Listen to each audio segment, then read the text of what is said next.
Há 9 anos no comando da Seleção Brasileira Feminina de Judô, a nossa entrevistada é ex-atleta e um exemplo de dedicação ao esporte. Em 2011, foi reconhecida como melhor técnica do país ao vencer o Prêmio Brasil Olímpico e é chamada carinhosamente pelas judocas de Tia Rose. É isso aí. Hoje o estádio tem um prazer imenso de receber a Rosicléia Campos. Prazer te receber aqui no estádio, Rosicléia. É prazer meu, tava com saudade de voltar aqui. Está sempre, né, buscando a Rosicléia. Então, já são 9 anos à frente da seleção feminina de judô. Já virou uma família, né? Que história é essa de Tia Rose? Quando surgiu isso? Então, antes de entrar na equipe sênior, eu fui técnica da equipe júnior. Então, atleta júnior, né, todo mundo é tia, né? E as atletas que eram da equipe júnior, elas me acompanharam na equipe sênior. Então, a Tia Rose veio e ficou e todas me chamam de Tia Rose, eu adoro. E a gente consegue perceber esse entrosamento, principalmente quando você está ali à beira do tatame, né? Acompanhando as lutas, a emoção, o envolvimento que você tem com essas meninas. É a longo prazo mesmo, né? De muito tempo esse envolvimento, né? Exatamente, é uma conquista diária, né? Eu sempre falo assim, é igual o relacionamento. Quando você está muito tempo longe, aí quando você volta, você tem que começar devagar para saber o que está acontecendo. Mas eu não deixo elas muito distantes, não. Agora, com essas mídias sociais, você acaba se aproximando de todo mundo. Você sabe que todo mundo está fazendo, né? Os WhatsApp da vida, os Facebook, os Twitter. E as meninas te acompanham? Eu que acompanho todo mundo. Eu sei o que está acontecendo com todo mundo. Aí quando alguém bota alguma frase meio down, assim, eu dou uma ligada para saber o que está acontecendo. Está tudo bem? Então é full time, a gente toma conta o tempo inteiro, porque o atleta ele não é só naquele momento da competição, ele traz toda a sua carga psicológica, né, da convivência com a família, dos relacionamentos interpessoais, e pode culminar num momento ruim ou muito bom na hora da competição. Então é bom a gente estar cuidando de tudo como um todo, né? A gente pode dizer que o judô feminino está passando por uma boa fase? Em 2013, né? 2012 tivemos o ouro da Sara Menezes, ano passado tivemos o ouro da Rafaela no Mundial. Como você vê esse momento do judô feminino?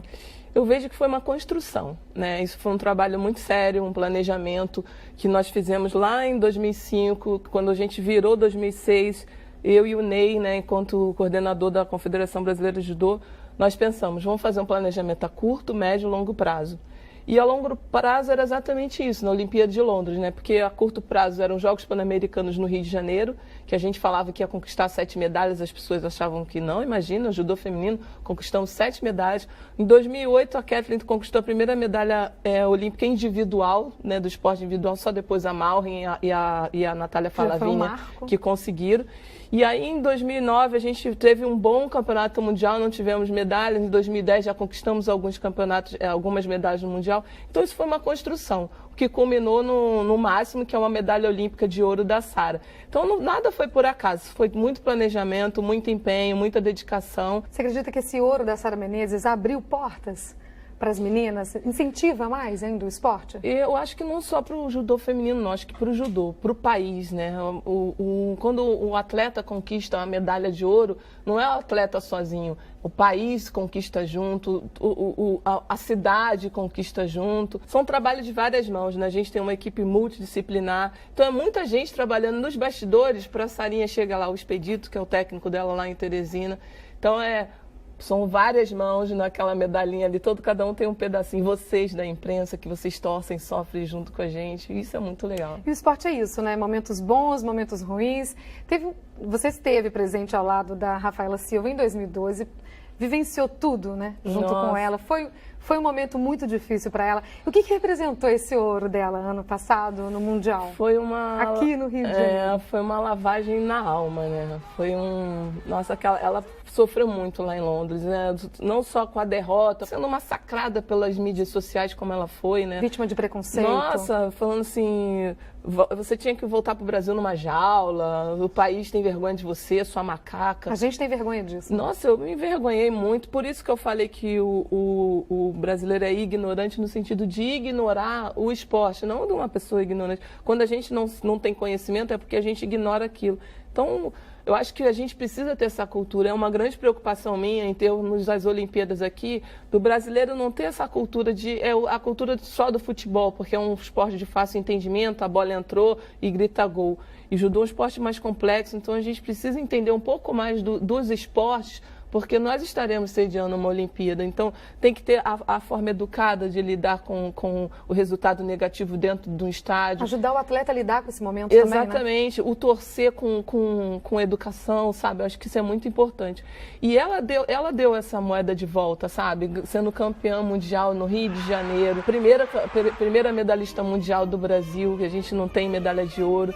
Então, Deus sabe todas as coisas, ele dá tudo no tempo certo e ela mereceu. Vocês agora estão embarcando para o Pan-Americano. Como é que está essa preparação? A cobrança é grande, né? Sempre, né? Agora a equipe feminina do Brasil, onde a gente vai com cobrança, né? Por conta exatamente dos resultados, né?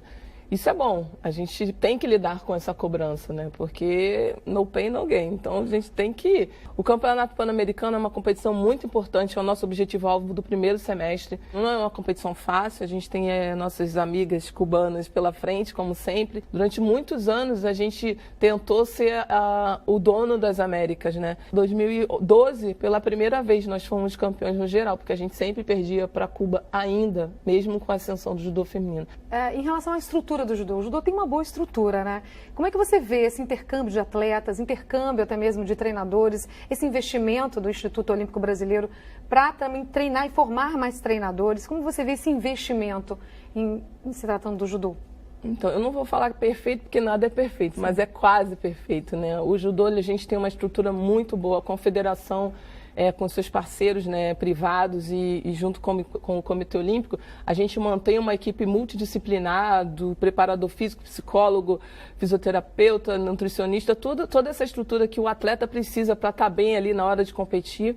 E agora entrou, né, o Instituto Olímpico Brasileiro com esse curso, que é um curso de formação de treinadores olímpicos, né? O Ney Wilson, que é o meu coordenador, achou importante, eu e o Jun, que já somos treinadores da seleção brasileira, também fazermos parte desse curso. Para incentivar também. Sem dúvida, exatamente, para nós sermos exatamente os exemplos. Olha lá, os técnicos principais, eles estão fazendo esse curso, então por que você não fazer? Rosicléia, você como atleta esteve em 2 Olimpíadas, né? 92 em Barcelona e 96 em Atlanta. Essa experiência é importante para trazer para as meninas nesse momento? Então, eu vejo como fundamental, né? Eu falo para elas que tudo que elas passam eu já passei. Então, não adianta querer me enrolar, já treinei com dor, já passei fome, porque a gente tem que, né, dar o peso. Tá. Já enganei, fingindo que estava treinando e não estava treinando. Então, assim, eu já passei por tudo. Por tudo. Sabe exatamente como é a vida da atleta, né? Exatamente. Essa troca, ela é real, né? Ela é franca. Eu não tô... Nada que elas estão passando ali, eu realmente passei na pele. Eu senti, só que eu senti de uma maneira muito pior, né? Elas, como a gente falou anteriormente, elas têm toda essa estrutura. E na minha época não existia essa estrutura. O país vivia um outro momento, o esporte vivia um outro momento. E sem contar que com o passar dos anos, em 2000 eu já fui como técnica auxiliar, em 2004 eu fui só para olhar. Então desde 92 eu fui para todas as Olimpíadas. Então isso cria uma bagagem, se cria segurança. Quais são os nomes para 2016? Quais serão as meninas que vão dar trabalho para as estrangeiras? Eu não posso falar assim, a equipe está pronta, né? Porque a gente tem exemplos. Esse final de ano é a última porta de entrada, é a última seletiva. Então, o que eu penso, sinceramente, como a Rose torcedora, não a Rose técnica, que a gente tem uma equipe muito jovem e que provavelmente ela vai se repetir. A equipe de Londres, com relação ao Rio 2016. Talvez mudando em alguma outra categoria, mas a base da equipe, a gente vê uma Sarinha, que é uma atleta muito jovem, é campeã olímpica, mas ela ainda é jovem, ela provavelmente estará, até porque as atletas peso ligeiro estão conseguindo alcançar ela agora, né? A gente trabalha nisso, um dos objetivos para 2016 é ter uma segunda equipe competitiva, né? Junto com a primeira. Não é fácil fazer isso, porque é um investimento muito grande, a confederação trabalha nesse sentido de a gente colocar as pessoas para viajarem. Aí a gente tem uma Érica também, que é vice-campeã mundial, está aí na equipe desde 2006, então ela está no mesmo tempo que eu estou na seleção, a Érica está. Começa a trazer resultado, né?